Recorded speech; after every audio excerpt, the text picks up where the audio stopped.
Hello बच्चों, आप सभी का स्वागत है अपने एनएस कोचिंग सेंटर चैनल में। और आज से हम प्रारंभ करने वाले हैं सीटेट की तैयारी। और सीटेट बेटा पेपर 1 की नहीं, पेपर 2 और पेपर 2 में बेटा एक मेन पार्ट, स्पेसिफिक जो पार्ट है एसएसटी, उससे रिलेटेबल क्या बनाई जाएगी, वीडियो बनाई जाएगी। और जो जो वीडियो बनाई जाएगी आपके परीक्षा के दृष्टिकोण से क्या होगी बेटा, अत्यंत महत्वपूर्ण होगी। और ये जो सेशन चलेगा वो बेटा पूरी तरह से क्या है, एसएसटी के लिए डेडिकेट होगा। और आज हम प्रारंभ करने वाले हैं भूमि के प्रकार, जो क्या बेटा सीटेट में हर साल एक क्वेश्चन यहां से आता ही आता है। 40 नंबर की बेटा आपकी एसएसटी होती है, जिसमें बेटा एक प्रश्न अनिवार्य है कि भूमि के प्रकार में से आता ही आता है। कि हर पेपर में क्या बार रिपीट हुआ है। चोल अभिलेखों में भूमि की विभिन्न कोटियों का उल्लेख मिलता है। बेटा जो चोल वंश था उसने क्या बेटा भूमि का क्या किया, उल्लेख किया है। वैलन वगाई क्या है बेटा, पहली भूमि हमारी वैलन वगाई। गैर ब्राह्मण किसान स्वामी को भूमि, जो बेटा चोल वंश के द्वारा गैर ब्राह्मणों को दान दी जाती थी, उस भूमि को क्या कहते हैं, वैलन वगाई। और ब्रह्मादे, जो ब्राह्मणों को उपहार में दी गई भूमि हो, जो ब्राह्मणों को उपहार में दी गई भूमि हो, उसको क्या कहते हैं बेटा, ब्रह्मा दे भूमि कहते हैं। शाला भोग, बेटा शाला से याद कर सकते हो कि विद्यालय, ठीक है बेटा, विद्यालय से आप याद कर सकते हो कि जो विद्यालय के लिए भूमि दान दी जाती थी उसको क्या कहते बेटा, शाला भोग। देवदान, बेटा देवदान, देव कहां बैठे होते बेटा, मंदिरों में बैठे होते हैं। जो मंदिरों के लिए भूमि दान दी जाती थी उसे क्या कहते हैं बेटा, देवदान कहते हैं। तिरुनम तकनी, पल्ली चचनम, ये बेटा जैन संस्थानों को दान दी गई भूमि थी बेटा।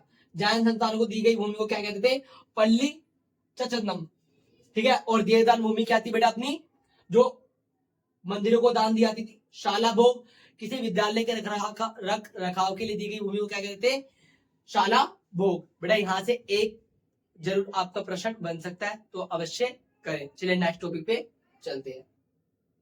बेटा अब पढ़ेंगे लोह स्तंभ के बारे में। बेटा लोह स्तंभ क्या है बेटा, कुतुब मीनार के अंदर जो स्तंभ खड़ा हुआ है उसको क्या कहते हैं बेटा, मेहरौली स्तंभ के नाम से भी जाना जाता है। मेहरौली में कुतुब मीनार के परिसर में खड़ा ये लोह स्तंभ भारतीय शिल्पकारों के लिए कुशलता का एक अद्भुत उदाहरण है। बेटा अद्भुत उदाहरण क्यों है बेटा, इतने वर्षों के बाद भी बेटा इसमें जंग नहीं लगी है। इसमें क्या है बेटा, जंग नहीं लगी है।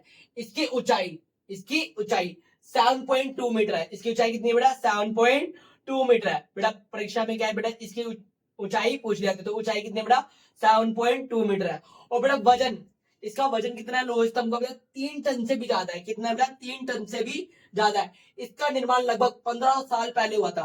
बेटा जो कुतुब मीनार के परिसर में जो स्तंभ खड़ा है उसको क्या कहते हैं बेटा, मेहरौली स्तंभ के नाम से भी जाना जाता है। और बेटा ऊंचाई कितनी है, 7.2 दशमलव क्या बेटा इसकी ऊंचाई है।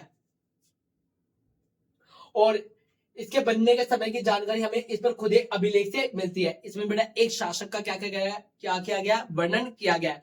और बेटा उस शासक का नाम क्या बेटा, चंद्र लिखा गया है। क्या लिखा गया, चंद्र। और चंद्र से हमने क्या है बेटा, आभास लगाया है कि बेटा ये चंद्रगुप्त द्वितीय द्वारा बनाया गया होगा। और ऐसा माना जाता है कि बेटा ये गुप्त वंश के शासक ने बनवाया था।